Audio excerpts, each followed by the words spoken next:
Hey there, this is MathCamp321, and in this video I'm going to teach you how to find the area of rectangles and squares. Before we get started, I'd like to address the two formulas that are going to be required. The first is for the area of a rectangle, which can be thought of as length times width or base times height. The formula for finding the area of a square is area equals side squared. Let's start by looking at a specific example. Number 2. And if you're a student in my class, I'd like you to write down the solution in your packet as I do it here. Number 2 says, find the area of a square whose perimeter is 16/5. Well, to start, I'm going to draw a picture of a square. Having this visual, I think, is going to be very, very helpful. So there's my square, and I'm going to indicate that it's a square by showing that all of its sides are congruent. So I'm going to go ahead and put some tick marks to indicate this congruence. Now the next thing I'm going to write down is the formula for finding the area of a square. And that formula is going to be A equals side squared. And for every problem we do in this lesson, I want you to do two things. One is to draw a diagram, and two is to write down the formula before you do anything else. So we've got the diagram drawn, and now I'm going to write the formula, and that's really going to guide us through the process. So I'm going to write A equals s squared. So my objective now is to really find the length of one of the sides, and it tells us that the perimeter is 16/5. Since each side is the same in a square, I know that one particular side will be 1/4 of this perimeter. So one of the sides of the square, S, can be found by finding 1/4 of the perimeter of the square. Now, there are a lot of fractions in this particular problem, and that might be scary for some. But when you're multiplying fractions, you've got a couple of options. You can multiply across on the top, across on the bottom, and then reduce, or you can engage in something called cross-canceling. I happen to notice that this 4 and the 16 will cross-cancel. The 4 becomes a 1, and the 16 becomes a 4. And if you do this, we can figure out that each side of the square is going to be 4/5. So this side here is 4/5. This side here is 4/5, giving us 8/5. This side here is another 4/5, giving us 12/5. And this is finally another side of 4/5, giving us our perimeter of 16/5. So each side is 4/5. So when I go over to the area formula, I can say that area equals blank squared. And that blank represents the side. And the side is 4/5. Well, now we have this other issue. How do we square a fraction? It's very easy. When you square a fraction, you square the numerator, and you also square the denominator. So 4 times 4 is 16, and then 5 times 5 is 25. So the area of this square is going to be 16/25 units squared. Let's take a look at a second example. Number 3. Find the area of a square whose side is 7√2. Once again, I'm going to draw a diagram of a square to get me started. Having this visual will be very, very helpful. Now, to indicate that this is a square, I'm going to use tick marks and show that each side is going to be congruent.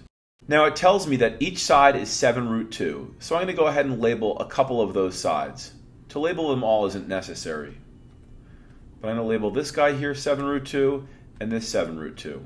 And the next thing I'm going to do is just write out the formula for finding the area of a square, which is area equals side squared. Again, there's two things I always like to do when I find area. One is to draw a diagram, and two is to write down the formula before I do anything else. So in number 3, I've got that diagram, and I've got that area formula written down, so I'm pretty much ready to go. So the side is given to us to be 7√2. So it's going to be 7√2 squared. Now, this calculation might be problematic for some students, but let's keep something very fundamental in mind.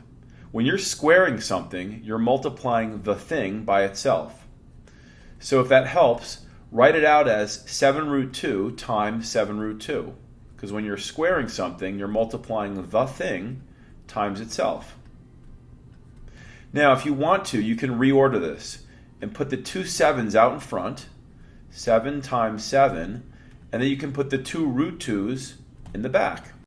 Now, 7 times 7 is 49, and root 2 times root 2 is 2. So now we have an overall product of 98. The area of this square is 98 square units. Great! Let's take a look at our second slide. Okay, so now we're on slide number 2, and we're looking at question number 4. This question says, find the area of a square whose diagonal is 10. So I'm going to start by drawing a diagram of a square, and I'll indicate that each of these sides is congruent by using the appropriate tick marks.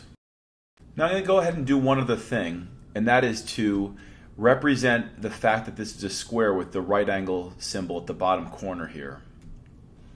The other thing I'm going to do is I'm going to draw in a diagonal because it's talking about a diagonal in the problem. So I'm going to go ahead and draw a diagonal in from this bottom left corner. Now they tell us that the diagonal is 10. Now some other things that I know is that this little triangle down here on the bottom right, I'm going to call it triangle ABC. This triangle ABC is isosceles because of these tick marks right here. And if we use the isosceles triangle theorem, if sides, then angles, then we can conclude that these angles here are going to be congruent. And if we know that all of the angles of a triangle add up to 180, and we've already used up 90, that means there's 45 left over for this angle here and this angle here. And we have special rules for 45, 45, 90 triangles. And the rule is, if you're given the hypotenuse, you can find one of the legs by dividing by root 2. So if I take this hypotenuse of 10 and I divide it by root 2, and I rationalize the denominator by multiplying the top and the bottom by root 2 over root 2, I end up getting 10 root 2 on the top, and then I get root 2 times root 2, which is 2 on the bottom, and the 10 and the 2 leave you with 5 root 2. Now this 5 root 2 here represents one of the legs of this right triangle, which in essence is one of the sides of the square. So this is 5 root 2, and this is also 5 root 2. So now let's write down our area formula. And since we're dealing with a square, area is going to equal side squared. And let me stop again and just review the two basic things that I do for every area question. Number 1 is to include a diagram, which I did, and number 2 is to write down the area formula. And in this case, it's the area formula for a square. So this is going to be area equals our side of 5 root 2 squared. And if you're having trouble with the 5 root 2 squared, simply write it twice. 5 root 2 times 5 root 2. Now, 5 times 5 is 25. And root 2 times root 2 is 2.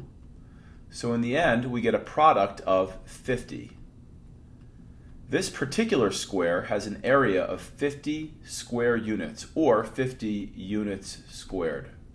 Let's go to example 5. The diagonal of a rectangle makes a 30-degree angle with the base. If the height of the rectangle is 9, find the area. So I'm going to start with a diagram of a rectangle, and I'll go ahead and put a little right angle marking here to indicate that we have right angles. And I'm also going to draw in a diagonal because once again the question makes mention of a diagonal. So I'm going to go ahead and do that. And I think I'll just label the triangle at the bottom ABC, so if we decide to talk about it, you'll know what I'm looking at.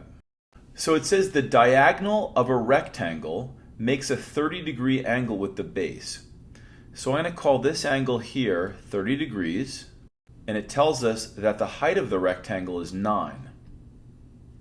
And we're supposed to find the area. Well, the area of a rectangle is given by base times height.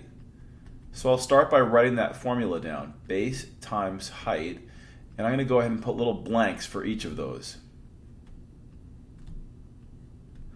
Now it tells us that the height of the rectangle is 9. It's a no-brainer. The height is 9, they tell us that. So I'm going to go ahead and put a 9 here. What I don't have is the base.